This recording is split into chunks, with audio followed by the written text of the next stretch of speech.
लिखोगे बनोगे नवाब, खेलोगे कूदोगे बनोगे खराब। ये कहावत बहुत पुरानी है और हम सब ने कभी ना कभी अपने बड़ों से सुनी जरूर है, पर क्या आज के ज़माने में ये कहावत सच है?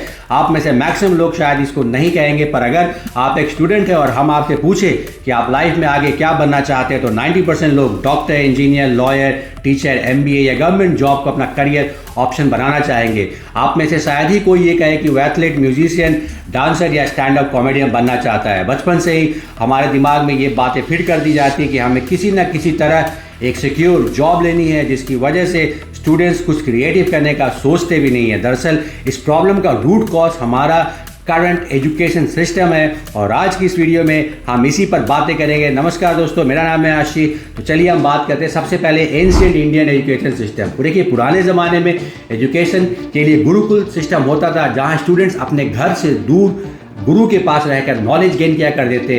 यहाँ उन्हें वेद, उपनिषद, गणित जिसे मैथ्स बोलते हैं, कला विज्ञान, साइंस के साथ दर्शन की भी शिक्षा दी जाती थी। इन सब की उन्हें प्रैक्टिकल नॉलेज दी जाती थी। गुरु स्टूडेंट्स के इंटेलेक्चुअल और स्पिरिचुअल डेवलपमेंट पर फोकस करते थे। अब education system during the British के एरा का बात करते हैं। जब ब्रिटिश इंडिया आए तो इंडिया में एजुकेशन को प्रमोट करने के लिए उनके पास दो ऑब्जेक्टिव्स थे। पहले तो इंडियन से कम्युनिकेशन, जिसके लिए उन्होंने इंडियंस को इंग्लिश सीखने के लिए इनकरेज किया। दूसरा, इंडिया जैसी बड़ी कंट्री को रूल करने के लिए उन्हें बहुत बड़ी तादाद में वर्कर्स और क्लर्क्स चाहिए थे। इंडिया में ब्रिटिश एजुकेशन सिस्टम पॉलिसी को लाने वाले मैकाले इंडिया में एक ऐसी कम्युनिटी बनाना चाहते थे जो रंग रूप में तो इंडियंस हो, लेकिन सोच विचार में अंग्रेज हो। इसलिए उसने हमें एक रोबोट के जैसे ट्रीट किया, जो बिना किसी सवाल जवाब के चुपचाप दिए हुए कमांड को फॉलो करे, और इसके लिए उसने पूरी एजुकेशन सिस्टम को बिल्कुल उसी तरह डिज़ाइन किया।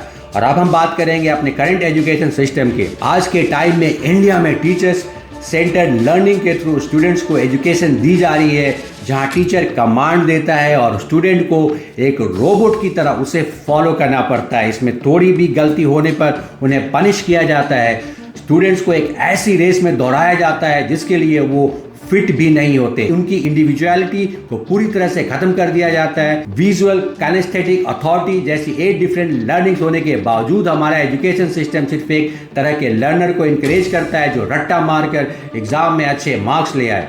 स्टूडेंट्स का मोटिव सिर्फ जॉब पाना और पैसा कमाना ही रह जाता है, लेकिन अपनी ज़िंदगी के 25 साल इस एजुकेशन सिस्टम में लगाने के बाद भी कोई गारंटी नहीं होती कि उसकी लाइफ सक्सेसफुल होगी, उसके पास अच्छा जॉब होगा या फ्यूचर होगा। देखिए, problems and issues of current education system क्या है। अंग्रेजों के जाने के 75 साल के बाद भी हमारा एजुकेशन सिस्टम बिल्कुल थोड़े बहुत चेंजेस के साथ वैसे ही चल रहा है। हमारे करंट एजुकेशन सिस्टम के लिए अब हम खुद को रिस्पॉन्सिबल है, बिकॉज हमने इंग्लिश एजुकेशन सिस्टम के सारे बुरे पॉइंट्स तो कैरी ऑन किए, लेकिन एंशिएंट एजुकेशन सिस्टम के अच्छे पॉइंट्स को रिवाइव करना भूल गए। गुरुकुल सिस्टम में स्टूडेंट्स को उनकी लोकल लैंग्वेज में एजुकेशन दी जाती है, जिससे उन्हें कॉन्सेप्ट ज़्यादा ईजी समझ में आता था। लेकिन अंग्रेजों के जाने के बाद भी हमने इंग्लिश के आगे बाकी सारी लैंग्वेजेस को इग्नोर कर दिया। आज की एजुकेशन सिस्टम ने इंग्लिश को एक लैंग्वेज नहीं बल्कि क्लास बना दिया है। आपके पास भले ही कितनी नॉलेज हो, पर अगर आपको इंग्लिश नहीं आती तो आपको बेकार समझा जाएगा। हमारी एजुकेशन सिस्टम ऐसा बन चुका है कि साइंस पढ़ने वाले स्टूडेंट को सबसे इंटेलिजेंट, कॉमर्स पढ़ने वाले को एवरेज और आर्ट्स पढ़ने वाले को बिल्कुल ही निकम्मा समझा जाता है। स्टूडेंट की काबिलियत उनकी चुनी गई स्ट्रीम पर डिपेंड करती है। करंट एजुकेशन सिस्टम ने स्टूडेंट्स के बीच रटने का जो ट्रेंड चला दिया है, मार्क्स एंड ग्रेड्स का स्टूडेंट्स पर इतना ज़्यादा प्रेशर है कि बस रट के एग्जाम में अच्छे मार्क्स लाने पर फोकस करते हैं। कॉन्सेप्ट समझ आ रहा है या नहीं, इससे टीचर और स्टूडेंट दोनों को कोई मतलब नहीं है। मार्क्स अच्छे आने चाहिए। भले ही कंप्यूटर सब्जेक्ट में 95% लाने वाले स्टूडेंट को ढंग से कंप्यूटर ऑपरेट करना आता हो या नहीं। गवर्नमेंट स्कूल में तो और भी बुरा हाल है।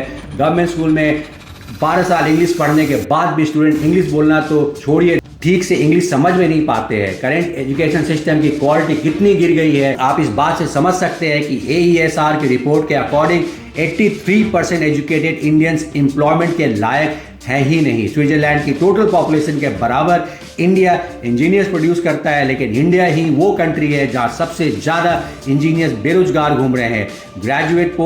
ग्रेजुएट लोग पियोन की पोस्ट पे अप्लाई कर रहे हैं। बीटेक, एमटेक करके लोग 10,000 की नौकरी के लिए दर दर भटक रहे हैं।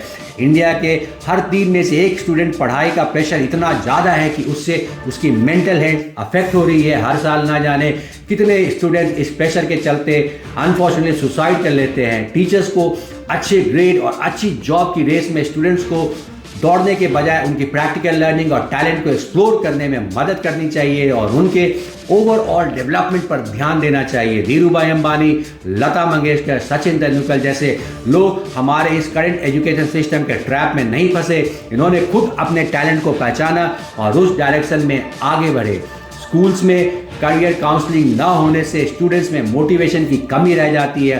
वो जान ही नहीं पाते कि वो अपने टैलेंट के दम पर क्या क्या कर सकते हैं। स्टूडेंट अपने इंटरेस्ट के according photography, graphic design, event management, travel guide, online marketing जैसी चीज़ों को अपने करियर के तौर पर चुन सकते हैं, लेकिन हमारे स्कूल में कभी इन पर कोई एक्सपोजर ही नहीं दिया जाता और हम लकीर के फ़कीर बन जाते हैं। तो दोस्तों, ये थी हमारी आज की वीडियो इंडिया के करंट एजुकेशन सिस्टम के ऊपर। आपको क्या लगता है, इसमें क्या क्या कमियां हैं और क्या क्या सुधार किया जा सकता है, हमें कमेंट में ज़रूर बताइएगा। हम उम्मीद करते हैं कि आपको ये वीडियो पसंद आई होगी। अगर वीडियो इन्फॉर्मेटिव लगी हो तो इसको लाइक एंड शेयर और चैनल को सब्सक्राइब करना ना भूलिएगा। मिलते हैं आपसे अगले वीडियो में, तब तक के लिए